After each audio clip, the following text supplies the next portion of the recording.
19 દિવસ 16 રાજ્ય અને 15 બીએલઓના મોત.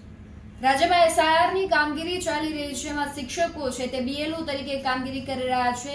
તેમાં માનસિક તણાવ અનુભવતા અને તંત્રનું જે પ્રેશર છે તેને લઈને શિક્ષકો છે મોતને વાલું કરી રહ્યા છે. ક્યાંક તેઓ એવું કહી રહ્યા છે, સુસાઇડ નોટમાં લખી રહ્યા છે કે અમારાથી આ કામગીરી થશે નહીં, તેને લઈને અમે મોત વાલું કર્યો છે.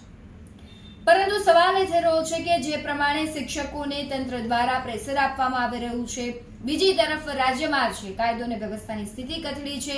શું ગુંડા તત્વોને આવું કોઈ પ્રકારનું પ્રેશર નથી આપવામાં આવતું? કેમ તેના ઉપર આવી કડક કાર્યવાહી નથી કરવામાં આવતી? કેમ તેને ધમકી નથી આપવામાં આવતી? અને જો આપવામાં આવે છે તો રાજ્યમાં ખાખીનું ખોફ કેમ નથી?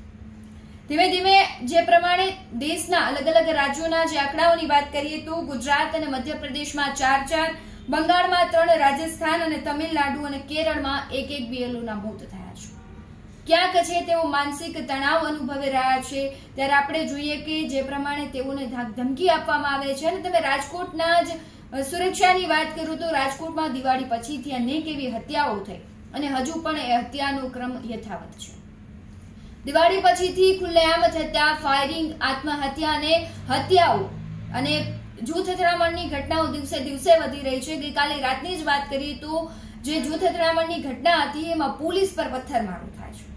સવાલ ખાખી પર થઈ રહ્યો છે, સવાલ તંત્ર પર થઈ રહ્યો છે કે કેમ લોકોમાં હવે ખાખીનું ખોફ ઉતરતું દેખાઈ રહ્યું છે. જરા પણ સામાજિક તત્વોને એવો ખોફ નથી કે પોલીસ કડક કાર્યવાહી કરશે અને તેનાથી ડરી અને તેઓ કહેવાય છે કે આવી અસામાજિક પ્રવૃત્તિઓ નથી કરતા. પરંતુ આમાં તો વધારો થઈ રહ્યો છે. ત્યારે એક આ ચિંતાજનક વિષય છે. અને બીજી બાજુ તમે જુઓ તો શિક્ષણની પરિસ્થિતિ એવી છે કે શિક્ષકો છે, વિદ્યાર્થીઓ નથી, વિદ્યાર્થીઓ અને શાળાઓ છે તો શિક્ષક નથી. અને હવે એ પરિસ્થિતિ સર્જાઈ છે કે વિદ્યાર્થીઓ છે, શાળા છે, વિદ્યાર્થીઓને ભણવું છે પરંતુ શિક્ષકો વ્યસ્ત છે. તમારું શું કહેવું છે? કમેન્ટ બોક્સમાં જરૂરથી જણાવો.